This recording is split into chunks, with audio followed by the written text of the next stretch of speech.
नंद लाला भजो गिरिधर गोविंद गोपाला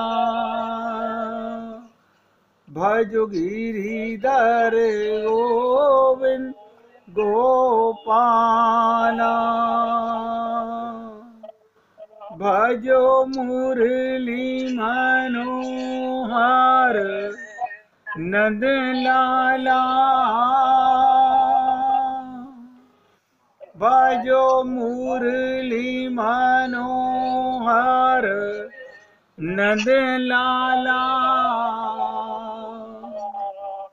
भजो गिरिधर गोविंद गोपाला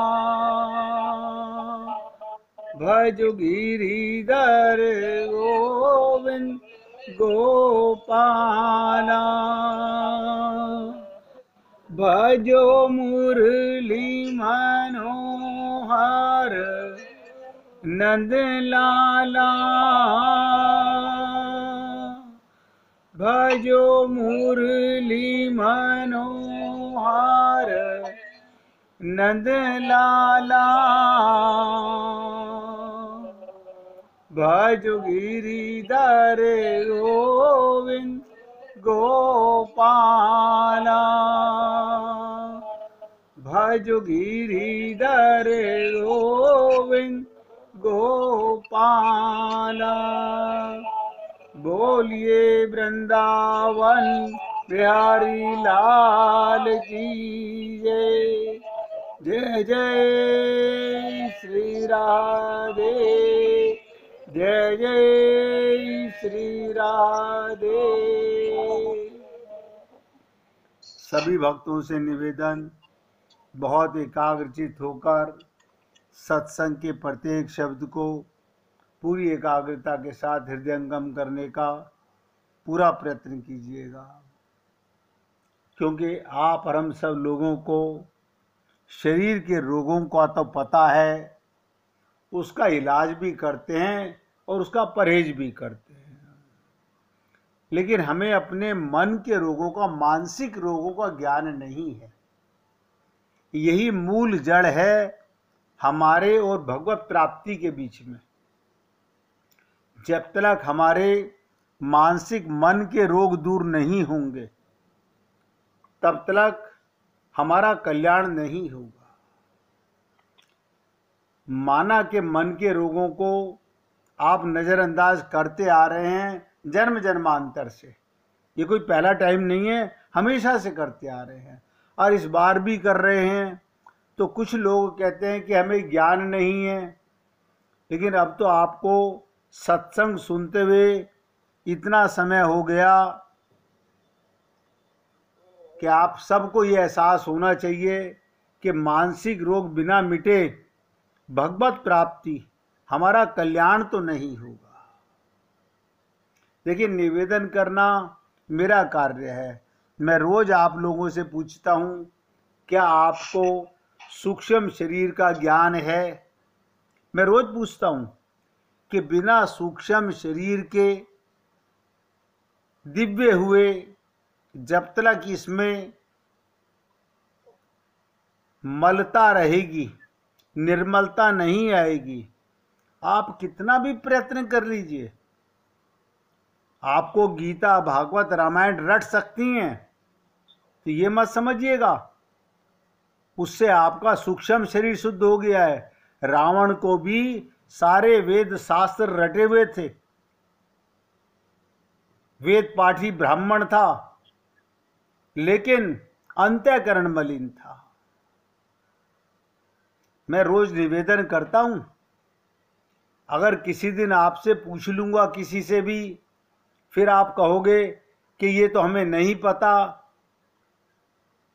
तो इसका मतलब आप पता करना ही नहीं चाहते। जब मैं आपसे खुद निवेदन करता हूं कि आप पूछिए, मैं आपका सेवक आपके सामने प्रार्थना कर रहा हूं कि भैया अपनी परेशानी मुंह से तो बोलिए, लेकिन हम बोलते नहीं। आप बताइए, मैंने कई बार कहा कि कबूतर अगर आंखें बंद कर ले तो क्या बिल्ली झपट्टा नहीं मारेगी? हमें शरीर के रोगों की कितनी चिंता रहती है, लेकिन मन के रोगों की नहीं रहती।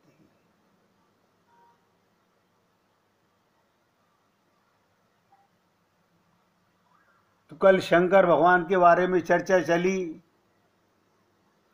कि भगवान ने विष को मिटाकर अमृत बना दिया। जब कल प्रभु राम ने भरत जी से पूछा, क्या बार बार अपने को दोषी मानते हो, पापी मानते हो? तो जब मैं आपसे कह रहा हूं कि 3 लोग त्रिभुवन मत मोरे, पुण्य श्लोक तात तर तोरे। तो उन्होंने भरत जी से पूछा, मैं जो कह रहा हूं वो ठीक है या नहीं?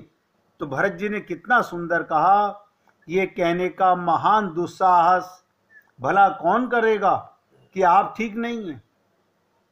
श्री राम ने कहा, अगर मैं ठीक कह रहा हूं तो भरत तुम्हारा कहना सही नहीं, तुम अपने को पापी क्यों कहते हो? ये जो कहते रहते हो कि मैं सबसे बड़ा पापी, ये बात अब फिर ना कहना। हे पुण्य आत्माओं, मैं भी आप सब लोगों से देखिए निवेदन कर रहा हूं, कभी अपने को पापी मत कहो, क्योंकि आप तो आत्मा हो और आत्मा पापी कभी हो नहीं सकती। मन पापी है, बुद्धि पापी है, चित्त पापी है, अंतःकरण दूषित है, अंतःकरण मलिन है।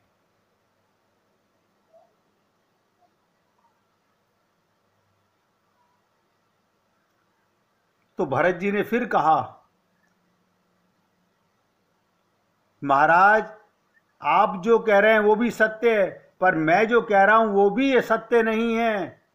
ये कैसे हो सकता है कि दोनों विपरीत बातें एक साथ सत्य है? या तो तुम्हारी बात सत्य होगी या मेरी।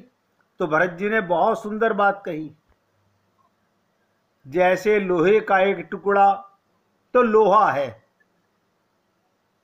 जब तक हमें अपना पता नहीं, आत्मज्ञान नहीं, शरीर कितना भी सुंदर हो, कितना भी बड़ा धार्मिक क्यों ना हो, लेकिन लोहा तो लोहा है।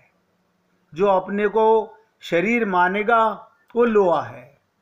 उसे कोई भी परीक्षा करके देख ले कि ये लोहा है, पर यदि उसे कोई पारस के पास ले जाए और आप इसकी परीक्षा करके बताइए कि ये क्या है, तब क्या होगा? उसकी परीक्षा करने के लिए पारस जैसे ही उसे अपने हाथ में लेगा, उसके स्पर्श से लोहा तुरंत सोना हो जाएगा।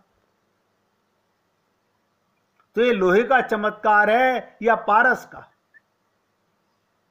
भरत जी ने कहा कि प्रभु मैं तो लोहा ही था, पर अब लगता है आपका स्पर्श पाकर। देखिएगा, आप और हम लोगों को भी जैसे ही गुरु की कृपा और भगवान की कृपा से आत्मज्ञान होता है, हम लोहे से सोना बन जाते हैं।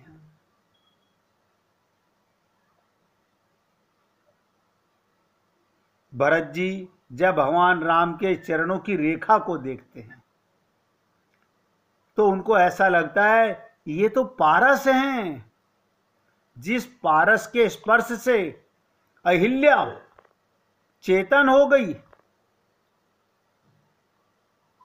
तब उसमें पाप नष्ट होकर पवित्रता का संचार हो गया। ये तो परखा हुआ पारस है। भरत जी इस पारस को अपने हृदय से, भगवान के चरणों को अपने हृदय में, अपने शरीर से स्पर्श कराते हैं। गोस्वामी जी ने कहा कि भरत जी चित्रकूट से लौटकर अयोध्या आए तो वहां वो निरंतर तपस्या करने लगे। लोगों ने पूछा, महाराज आपको तपस्या की क्या आवश्यकता? तपस्या के सारे फल राम के तो आप हो चुके। आप तो लोहे थे सोना बन चुके, तो आपको क्या जरूरत है तपस्या करने की?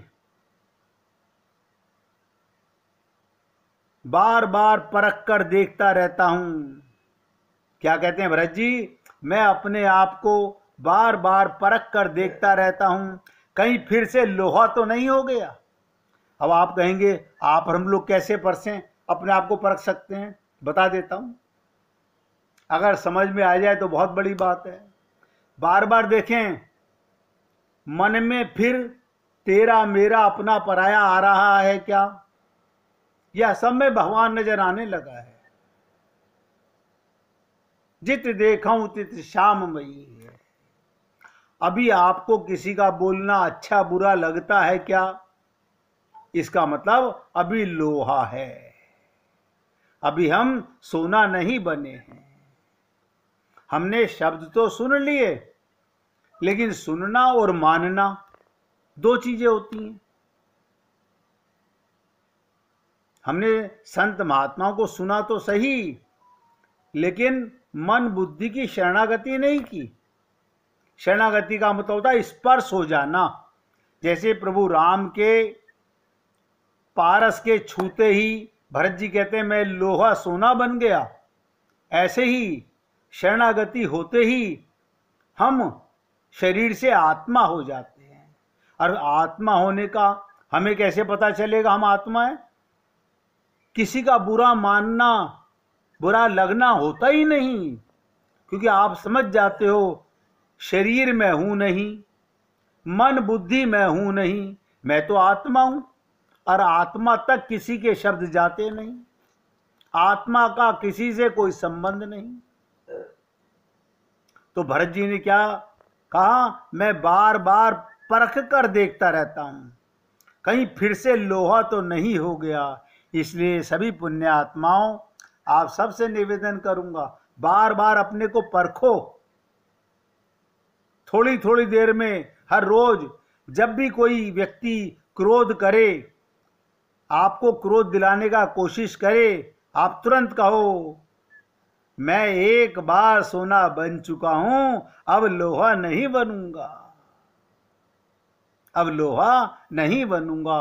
कोई मुझे कितना भी गुस्सा दिलाए, क्रोध दिलाए, अब संसार में फंसाए, शरीर है संसार में रहूंगा, लेकिन फंसूंगा नहीं।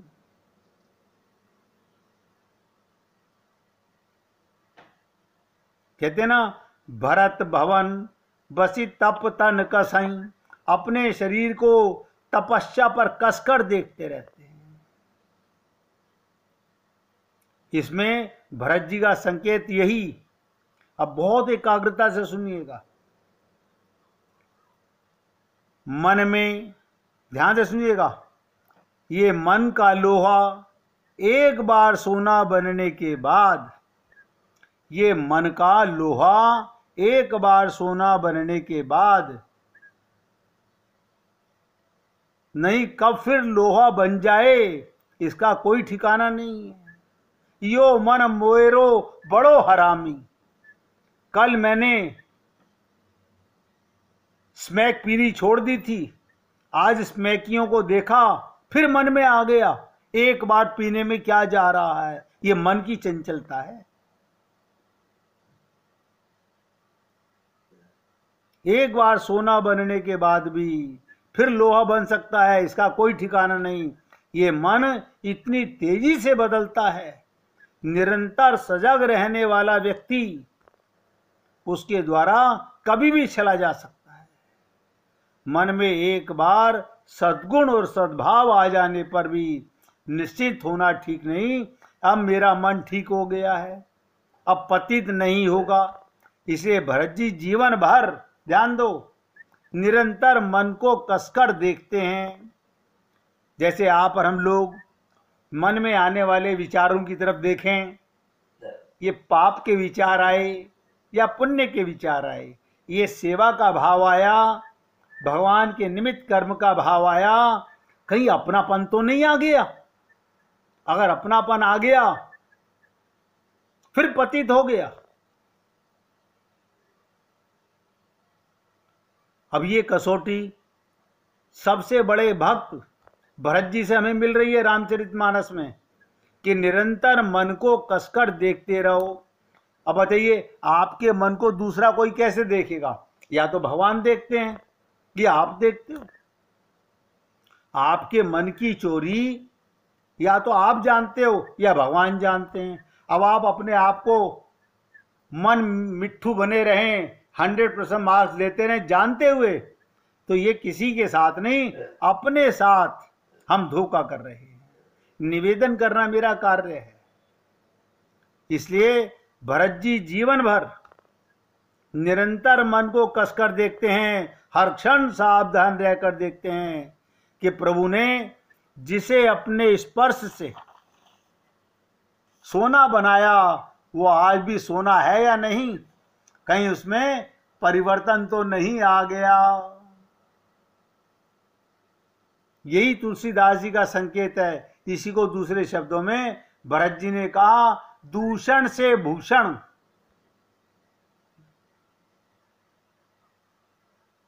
दू को भू बना दिया।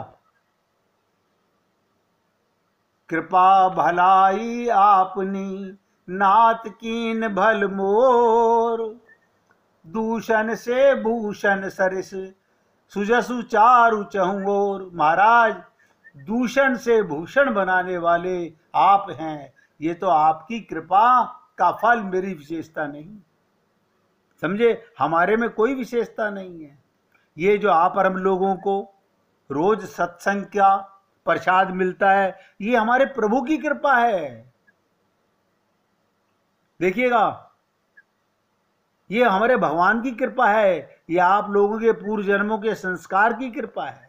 वरना आप अपने परिवार में देख लीजिएगा, आपको पता चल जाएगा, पैसे से सत्संग नहीं मिलता। ये तो आपको भगवान के पास आपकी कमाई थी, भगवान दे रहे हैं हम लोगों को। लेकिन उसके अंदर भी ये भ्रम ना पाल लें, अब हम तो सुधर गए हैं। ना ना ना ना, बताइए, भरत जी बार बार दिखा रहे हैं कि बार बार अपने मन को परखते रहो, देखते रहो, क्योंकि ये मन बहुत हरामी है। एक पल में कहेगा कुछ और करेगा कुछ। अब देखिए, अक्सर सभी भक्त लोग कुछ ना कुछ पूछते रहते हैं। आज मैं अशोक जी से पूछना चाहता हूं, अभी वो लाइन पर हैं, कि आपको सूक्ष्म शरीर में क्या समझ में आया?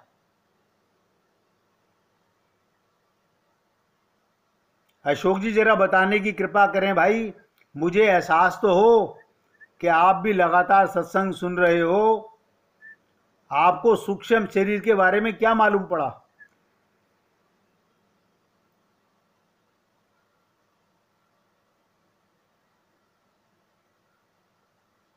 या तो वो भी सुन नहीं रहे, और लगता नहीं सुन रहे।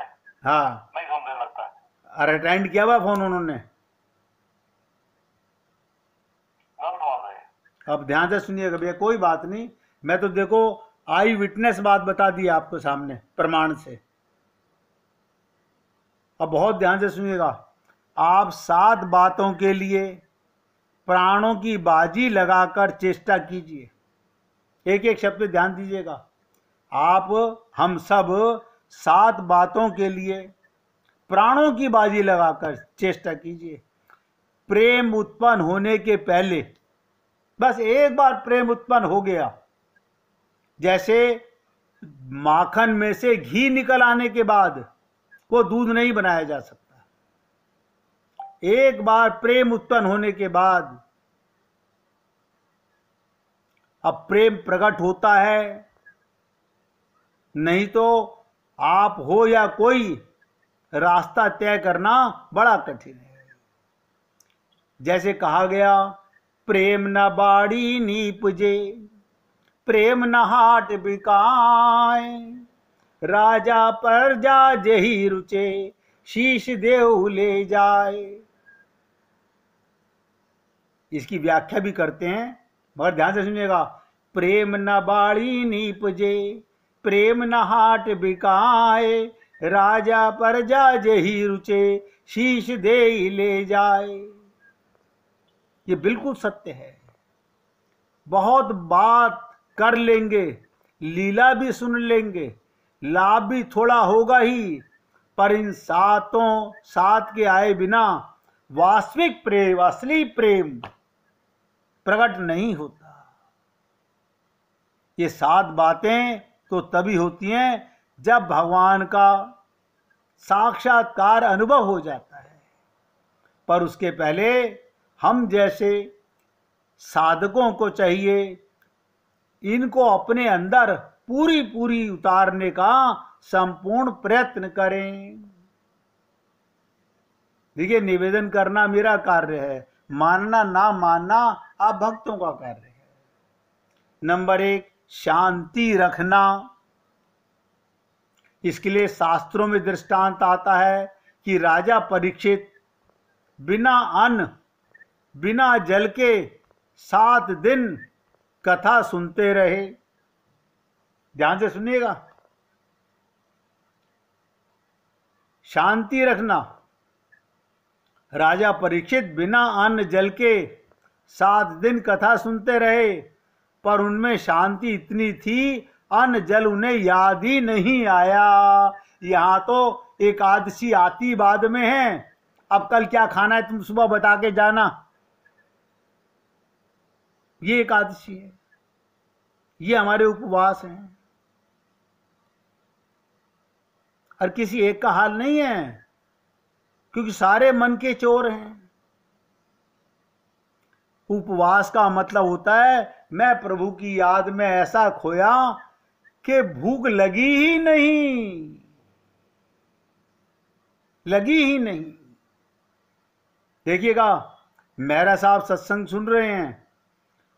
जब हम लाइव सत्संग गीतांजलि अपार्टमेंट में करते थे तो बार बार कहते थे 2 घंटे हो चुके, पता नहीं चलता था कि 2 घंटे कब गुजर गए।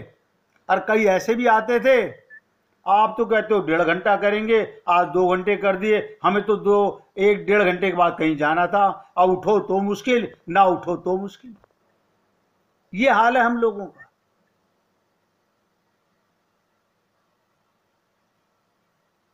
तो पहली चीज, शांति इतनी रखना कि जब भगवान की लीला में, भगवान के सत्संग में है, तो संसार का कोई भी काम तुम्हारे मन में ना आए, तुम्हें दुखी ना करे। नंबर 2, भगवान के भजन के सिवा और किसी काम में समय बिल्कुल ना लगाना। ये बातें तो मैं सालों से निवेदन करता आ रहा हूं। मल मंथन मत करो, बहुत समय बर्बाद हो चुका है। अगर आपको आपका पुराना गुजरा हुआ समय दिखा दिया जाए हमारा, तो हम कितने पाप कर चुके हैं हम देख करके डर जाएंगे, कितना समय बर्बाद कर चुके हैं। नंबर 3, अब समय मत गंवाओ। संसार के समस्त भोगों में से, ध्यान दो, संसार के समस्त भोगों से ऐसा वैराग्य हो जाए। क्या मतलब? भोग विष्टा दिखने लगे, मन उधर जाए ही नहीं। जिस पर विष्टा को देखकर घृणा होने लगती है, अरे इधर मत जाओ, नाक पे कपड़ा रख लो, बदबू आ रही है, मुंह नाक बंद करके हम चलते हैं कहीं दुर्गंध ना आ जाए। ठीक उसी प्रकार सारे भोग आंतरिक घृणा हो जाए अंदर से। देखिए, निवेदन करना है, मानना ना मानना आपका कार्य है। भोगों से मन हटने लगे। नंबर 4, मन में अपने अंदर मान का भाव ही ना रहे, कोई मेरी इज्जत करे, हम तो दामाद हैं, हम ससुराल जाएंगे तो हमारे को ये मान मिलेगा। अरे मान तो परमात्मा के पास जाने का है, यहां संसार में काय का मान है और काय का अपमान है। शास्त्र में दृष्टांत आता है, राजा भरत, ध्यान दो, जब प्रेम के लिए व्याकुल हो रहे थे, वो इतने अधिक मान शून्य हो गए कि राज्य करते समय जिन जिन राजाओं पर विजय प्राप्त की थी, जिन जिन से उनकी शत्रुता थी, उन्हीं के घर में जाते और उनकी दूही रोटी के टुकड़े मांग मांग कर पेट भरते थे और अपने शत्रुओं की नहीं, चंडाल तक को प्रणाम करते थे। और आप और हम लोगों के दिमाग में, खोपड़ी में अभी भी ये तो शूद्र है, ये तो नाई है, ये तो चमार है, कैसी अज्ञानता भरी हुई है। सब में भगवान है ये नजर नहीं आता। 1 मिनट कीर्तन करेंगे। 4 बातें आपके साथ की गई हैं, उसके आगे 3 और रह गई हैं, उनकी चर्चा करते हैं। भजे जा